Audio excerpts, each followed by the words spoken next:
Estás de pie en la oscuridad, bajo la arena más magnífica que la humanidad jamás construyó. Sobre tu cabeza, 50.000 voces acaban de presenciar cómo tu compañera fue despedazada por depredadores. Las masas se dispersan. Las llamas vacilan y se apagan. Luego, pasos, medidos, deliberados, acercándose. Una silueta ocupa por completo tu entrada. El guerrero que sobrevivió a la carnicería de hoy se planta ante ti, empapado en sangre ajena. El metal rechina cuando tu jaula se abre. Su dedo se extiende hacia ti. Esto no era ficción. Era una tarde cualquiera en el imperio que conquistó el mundo conocido. Lo que estoy a punto de revelar es el capítulo que borraron deliberadamente de cada libro de texto. La pesadilla sancionada por el gobierno que se desataba cuando los espectadores regresaban a casa. No es teoría. Los propios eruditos romanos lo documentaron. La prueba está literalmente grabada en piedra bajo los antiguos coliseos. Quédate hasta el final, y Roma nunca volverá a ser la misma en tu mente. Hollywood Ha construido engaños elaborados sobre los luchadores de arena durante generaciones. Cada gran película presenta combate, gloria, desafío, honor.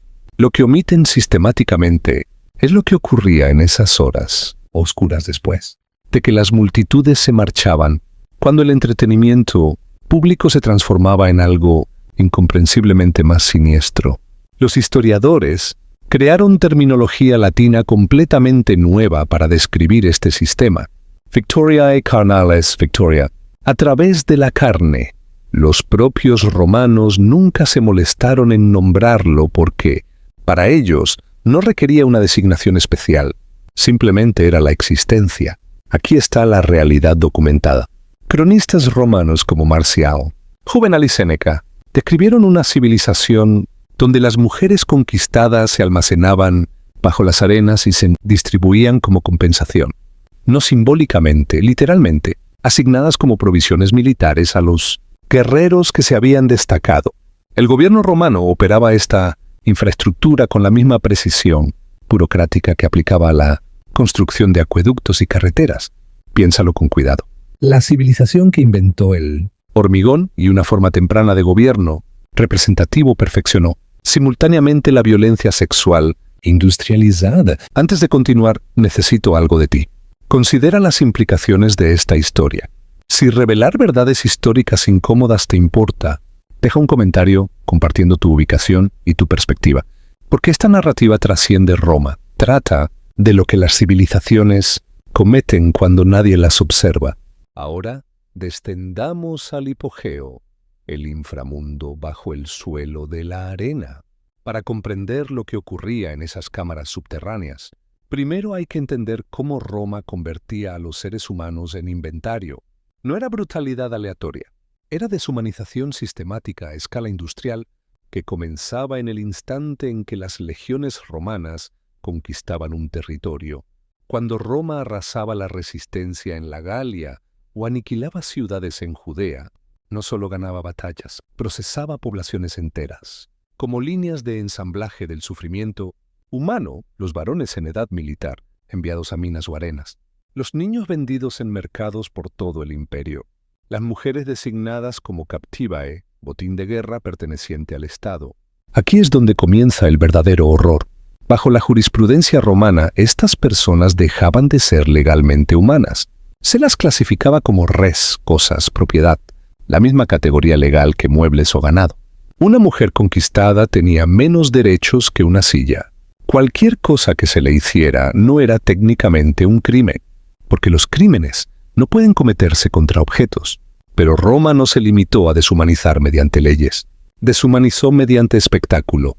Los juegos no eran entretenimiento, eran teatro político, diseñado para dominar psicológicamente tanto a los pueblos conquistados como a los propios ciudadanos romanos. Ver a un caudillo germano capturado luchar contra leones no era solo presenciar una muerte, era ver a Roma mostrar las consecuencias de la desobediencia. Durante los descansos del mediodía, cuando los élites se marchaban a comer, emergía la verdadera crueldad. Los historiadores llaman a esto charadas, fatales, recreaciones, mitológicas donde los prisioneros condenados representaban mitos famosos, excepto que las muertes eran reales. El poeta Marcial, escribiendo en el siglo I, describe estas escenas con una indiferencia perturbadora, como reseñas de restaurantes. Documenta a un prisionero disfrazado de Orfeo, el músico legendario capaz de encantar a cualquier criatura. Lo llevaron a la arena con una lira, soltaron un oso. Marcial señala, casi decepcionado, que esta vez la música no fue eficaz mientras el oso lo destrozaba ante 50.000 espectadores que consumían dátiles con miel. En otro pasaje, y te advierto que es profundamente perturbador, Marcial describe a una mujer obligada a recrear el mito de Pasífae, quien se unió al toro sagrado. Para esta prisionera significaba ser agredida públicamente por un animal ante miles hasta que las heridas la mataran. Asimila esto de nuevo. El Estado romano diseñó sistemas en los que seres humanos eran violados hasta la muerte por animales como entretenimiento de mediodía. No fue la fantasía de un emperador trastornado. Fueron décadas de procedimiento estándar. Los senadores llevaban a sus hijos a mirar. Los eventos se anunciaban en muros de la ciudad. Los vendedores ofrecían aperitivos. El propio Marcial señala que lo que el mito cuenta, la arena lo hace real. Pero lo que debería aterrarte es esto. Él escribe todo esto como elogio. Está felicitando la eficiencia del sistema. Este era el entorno, esta maquinaria burocrática de crueldad industrializada, que también procesaba a mujeres, conquistadas para convertirlas en recompensas para gladiadores. Ahora hablemos de los hombres que recibían esas recompensas. Los gladiadores existían en contradicciones que Roma jamás resolvió. Eran simultáneamente los miembros más bajos y más altos de la sociedad, esclavos con menos estatus, legal que un perro, pero celebridades cuyas caras aparecían en mosaicos y cuyos nombres eran escritos ni grafitis por admiradores. Las mujeres aristocráticas estaban obsesionadas con ellos. Grafitis de la antigua Pompeya llaman a un gladiador el suspiro de las doncellas y a otro la gloria de las damas. Hay casos documentados de mujeres nobles colándose en los barracones de gladiadores, sobornando a guardias para encuentros privados. El gladiador, Sergius, aparentemente mantenía aventuras con múltiples mujeres patricias casadas, provocando enormes escándalos. Aún más extraño, sus fluidos corporales se comercializaban. Se recogía el sudor de los gladiadores después de las peleas. Se mezclaba con aceite de oliva y se vendía como afrodisíaco y tratamiento de belleza. Considera ese nivel de adoración. Eran hombres esclavizados, cuyo sudor se embotellaba y se comercializaba entre las clases altas. Pero Roma vivía en terror constante de estos hombres. La rebelión de Espartaco, 73 años antes de Cristo, quedó grabada en la memoria cultural romana. 78 gladiadores escaparon, reunieron ejércitos de 70.000 personas y casi pusieron a Roma de rodillas. Durante 2 años humillaron legión tras legión. Cuando Roma finalmente los aplastó, crucificó a 6.000 sobrevivientes a lo largo de la Vía Apia, un cuerpo cada 40 metros, durante 200 kilómetros, un bosque de cruces desde Roma hasta Capua. Ese trauma jamás abandonó la psique romana. Cada vez que los gladiadores levantaban sus espadas, cada entrenador que dirigía una escuela de gladiadores, cada espectador en las gradas, todos recordaban que estos hombres estuvieron, una vez, peligrosamente cerca de reducir Roma a cenizas.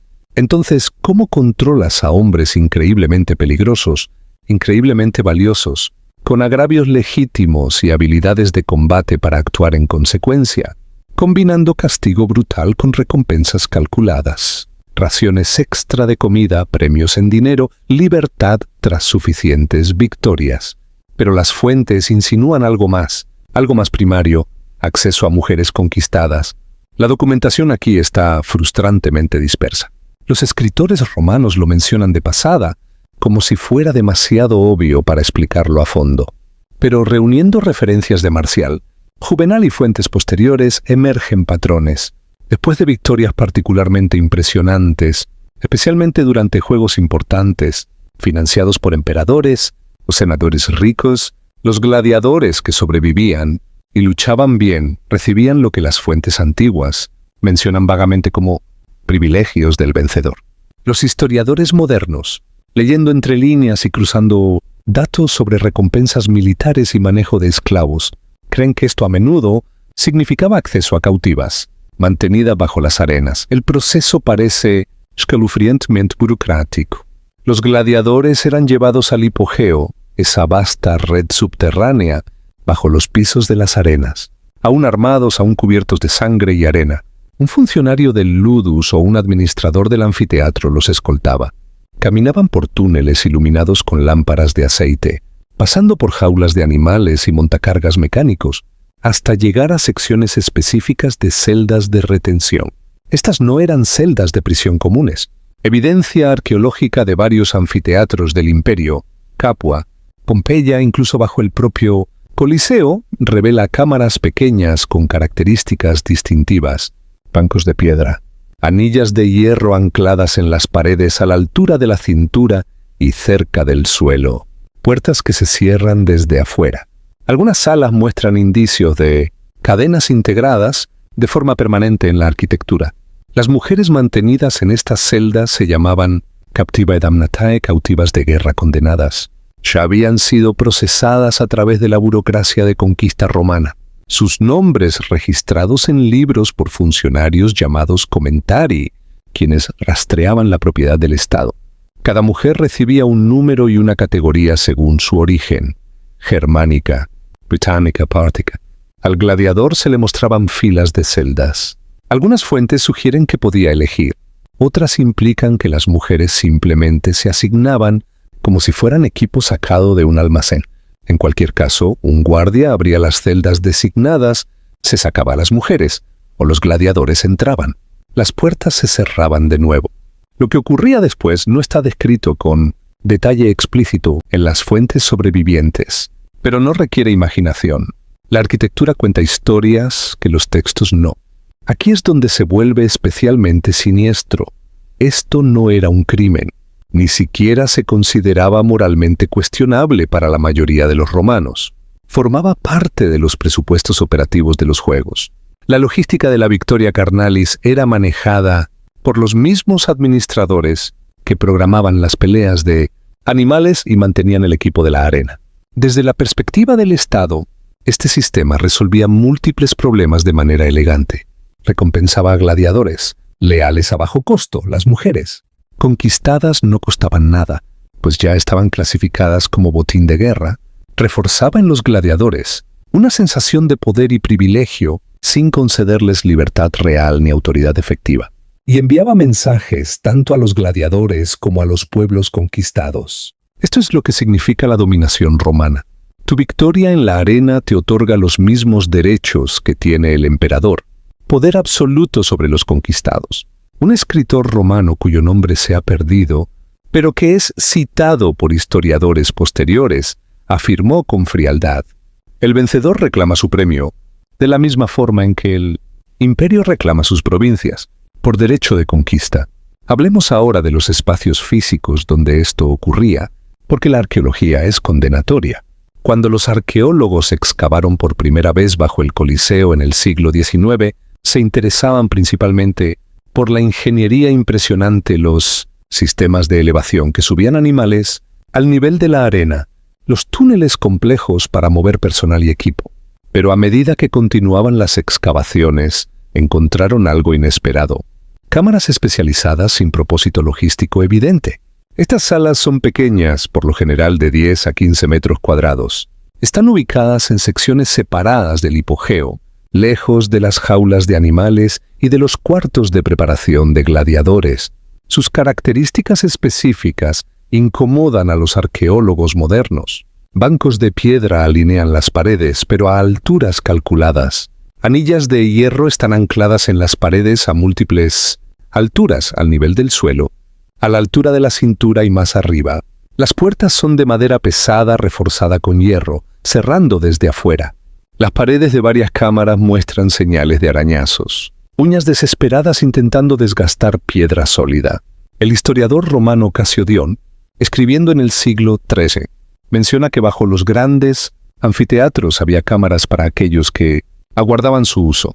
La frase es deliberadamente ambigua, pero en contexto habla de la logística de los juegos, específicamente la gestión de recursos humanos. Pero la evidencia más perturbadora proviene de los grafitos.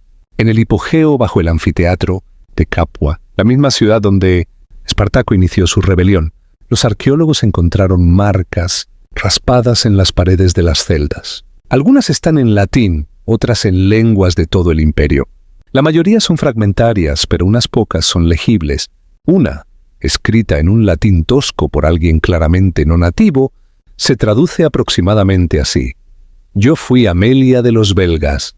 Vi morir a mis hijos, ahora no soy nada. Otra, en lo que parece ser celta, ha sido traducida como a cualquier dios que escuche, que muera antes de mañana. Estas no son voces que la historia suele conservar. Las crónicas romanas nombran emperadores y generales, registran victorias militares y logros arquitectónicos. No anotan los nombres de mujeres conquistadas catalogadas como propiedad, pero las piedras recuerdan. La arquitectura misma nos dice algo crucial. Este sistema fue diseñado para la eficiencia y la repetición. No eran emplazamientos improvisados. Eran instalaciones construidas adrede, mantenidas, con características específicas destinadas a facilitar lo que ocurría dentro. Compárese esto con la forma en que Roma gestionaba otros aspectos relacionados con los espectáculos gladiatorios y surgen patrones claros. Barracones de gladiadores, instalaciones para animales, almacenes de armas. Cada elemento de la infraestructura del anfiteatro se planificaba cuidadosamente y se estandarizaba en todo el imperio. Las cámaras de las Captivae seguían patrones idénticos. Era infraestructura patrocinada por el Estado para un abuso sistemático.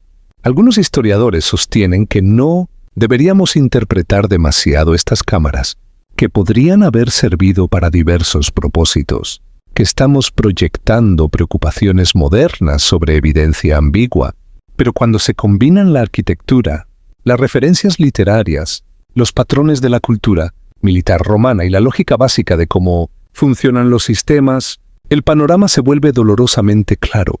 Ahora debemos afrontar la parte más dura de esta historia, lo que esto significaba realmente para las mujeres atrapadas en ese sistema. La historia guarda casi absoluto silencio sobre sus experiencias individuales. No tenemos diarios, no tenemos testimonios. Lo que tenemos son registros que las enumeran como números y listados de propiedades que las describen como ganado. Mujer germana, aproximadamente 20 años, buena salud, asignada a la sala de espera del Coliseo. Pero podemos reconstruir la pesadilla a partir de lo que sabemos sobre los procesos de conquista. Estas mujeres no eran prisioneras al azar, procedían de contextos de trauma absoluto. Cuando Roma conquistaba regiones que habían resistido, por ejemplo, durante las guerras dacias o la represión de las revueltas britanas, lideradas por Boudica, el desenlace era metódico. El procedimiento militar romano dictaba que, tras las batallas finales, las poblaciones civiles fueran procesadas. Los hombres en edad de combatir eran asesinados o esclavizados para trabajos forzados. Los niños de ciertas edades eran separados y vendidos en mercados orientales, donde jamás volverían a ver sus tierras ni a sus familias. Las mujeres en edad fértil eran designadas como captivas y transportadas, encadenadas a instalaciones de retención. Para una mujer en esta situación, el viaje al anfiteatro ya era un descenso por múltiples círculos del infierno. Habías visto arder tu aldea, habías visto cómo arrancaban a tus hijos de tus brazos gritando, te habían encadenado con decenas de otras mujeres y te habían obligado a marchar cientos de kilómetros hasta Roma. Te habían desnudado, examinado como si fueras ganado, asignado un número y encerrado en celdas bajo el monumento más grandioso de la civilización, que destruyó todo lo que conocías. La espera era una tortura en sí misma. Podías oírlo todo. Rugidos de multitudes arriba, mientras personas que quizá conocías eran ejecutadas de maneras creativas por entretenimiento, gritos de animales degollados, vítores cuando los gladiadores daban golpes de gracia particularmente hábiles. Pero sabías que nunca saldrías. No había sistema de rescate ni intercambio de prisioneros. Roma no negociaba con los conquistados. Tu gente en casa, si es que sobrevivía, jamás sabría qué fue de ti. Simplemente desaparecerías dentro de la maquinaria del imperio. Luego llegaban los pasos, la puerta de la celda abriéndose, la elección haciéndose. y la puerta cerrándose y atrancándose de nuevo contigo al otro lado, con un hombre que acababa de pasar la tarde matando gente por entretenimiento. La ley romana no ofrecía protección alguna. No podías apelar a magistrados porque legalmente no eras una persona. Ni siquiera podías suicidarte, una de las pocas salidas que la cultura romana a veces trataba con respeto, porque si lo lograbas, estarías privando al Estado de su propiedad, y tu cuerpo igual sería usado, solo que de otra manera. Era guerra psicológica a escala civilizatoria. La humillación de las mujeres conquistadas no era un efecto secundario de la política militar romana. Era estrategia deliberada. El objetivo era quebrar el espíritu de resistencia tan a fondo que generaciones futuras ni siquiera se atrevieran a pensar en desafiar a Roma. Las fuentes antiguas lo explicitan. Tras aplastar la revuelta judía en el año 70 d.C., el historiador Josefo relata que los romanos se llevaron a mujeres judías para distribuirlas entre las legiones y los espectáculos, específicamente para demostrar a los supervivientes que no solo habían perdido la soberanía, sino también la capacidad de proteger a sus familias. El mensaje era claro: desafía a Roma y esto les pasará a tus hijas. Pero en ocasiones este sistema fallaba de forma inesperada. A pesar de su crueldad industrializada, Roma estaba obsesionada con mantener ciertas ficciones sobre sí misma. El imperio se veía como portador de civilización y orden al mundo bárbaro. Esa autoimagen exigía que ciertos horrores permanecieran ocultos. Y eso nos lleva a un hecho que obligó al sistema a una visibilidad incómoda. Las gladiadoras. En casos extremadamente raros, mujeres luchaban en la propia arena. Las fuentes antiguas discrepan sobre quiénes eran. Algunas eran claramente esclavas obligadas a combatir, pero otras parecen haber sido nobles que, en una cultura que ofrecía casi nula agencia a las mujeres, veían la arena como una forma retorcida de poder y celebridad. La mera existencia de gladiatrices escandalizaba a la élite romana. El satírico Juvenal escribía con desprecio ácido sobre mujeres aristocráticas que entrenaban con armas de gladiador, preguntando: ¿qué sentido de la vergüenza puede tener una mujer que lleva casco? En el año 200 d.C., el emperador Septimio Severo asistió a unos juegos en Antioquía donde participaron combatientes femeninas. Según el historiador Casio Dion, que estuvo presente, ocurrió algo inesperado. El público griego reaccionó con conmoción y solemnidad, tratando los combates con el respeto que daban a los gladiadores varones. Pero los espectadores romanos, ellos se burlaron, lanzaron comentarios sexuales y trataron todo el evento como una broma obscena. Las luchadoras no eran vistas como guerreras, sino como espectáculos sexuales colocados por error en un escenario destinado al combate mortal. Se dice que Severo quedó mortificado no por la violencia en sí, sino por lo burdo del comportamiento romano. La dignidad de los juegos, su herramienta propagandística, estaba siendo socavada por la incapacidad del público de separar violencia y sexualidad cuando había mujeres de por medio. Así que prohibió que las mujeres lucharan en las arenas. Piensa en lo que eso revela. El problema no era proteger a las mujeres de la violencia. Las captivas seguían retenidas en cámaras bajo esa misma arena. El problema era que la violencia se había vuelto demasiado visible, demasiado pública, de maneras que incomodaban la autoimagen romana. Al emperador la brutalidad le parecía bien. Solo quería que ocurriera en las sombras, donde correspondía. El abuso no terminó con la prohibición de Severo. Simplemente volvió a la oscuridad del hipogeo, donde siempre había operado principalmente. Y aquí está lo realmente inquietante. Este sistema no terminó por un despertar moral. Los juegos continuaron durante siglos. Incluso después de que Roma adoptara oficialmente el cristianismo en el siglo IV d.C., los combates gladiatorios persistieron durante décadas. El último combate registrado ocurrió en el año 404 d.C., cuando un monje llamado Telémaco saltó a la arena para detener una pelea y fue despedazado por una multitud enfurecida. Solo entonces el emperador Honorio prohibió definitivamente los combates de gladiadores. Pero ni siquiera eso acabó con el sistema de cautiverio bajo las arenas. La infraestructura seguía ahí. La práctica de tomar cautivos de guerra siguió siendo procedimiento estándar.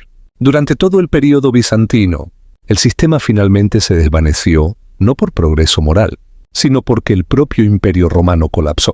La maquinaria de conquista se detuvo, así que la provisión de cautivos se agotó. La institución murió por falta de recursos, no por evolución ética. Hoy, cuando los turistas visitan el Coliseo, se hacen selfies frente a los arcos magníficos y admiran la ingeniería antigua. Los guías hablan de combates gladiatorios y cacerías de animales. La mayoría jamás menciona lo que ocurrió en las cámaras inferiores. Las piedras siguen ahí. Aquellos anillos fijados a los muros no se han oxidado. Las marcas de uñas desesperadas siguen preservadas bajo siglos de polvo. Los registros que enumeraban seres humanos como inventario están en archivos, vaticanos y museos europeos, disponibles para cualquiera que quiera leerlos. No hablamos de unos pocos incidentes aislados. Esto era política, era infraestructura. Era normal. El Coliseo es un monumento a lo que realmente significa un imperio. No solo la gran arquitectura y las victorias militares que celebramos, sino el horror industrializado necesario para mantener el poder absoluto. Cada piedra de esa arena fue comprada con algo más que dinero. Fue comprada con vidas destruidas deliberadamente mediante uno de los sistemas más metódicos que la humanidad ha concebido. El espectáculo sobre la arena era solo la mitad que Roma quería que vieras. La otra mitad ocurría en esas cámaras bajo tus pies, en los momentos después de que el rugido de la multitud se desvanecía en silencio. Esas voces, las que no debían conservarse, las que los cronistas romanos no consideraban dignas de registrar, siguen allí en esas paredes, si estás dispuesto a escucharlas. Y esa es la historia que no enseñan en clase. ¿Qué te inquieta más? ¿Que este sistema existiera o que se considerara normal? De verdad quiero saber qué pasa por tu mente cuando piensas que millones pasaron durante siglos junto a esas cámaras sin cuestionar jamás lo que ocurría dentro. Deja tus pensamientos honestos abajo.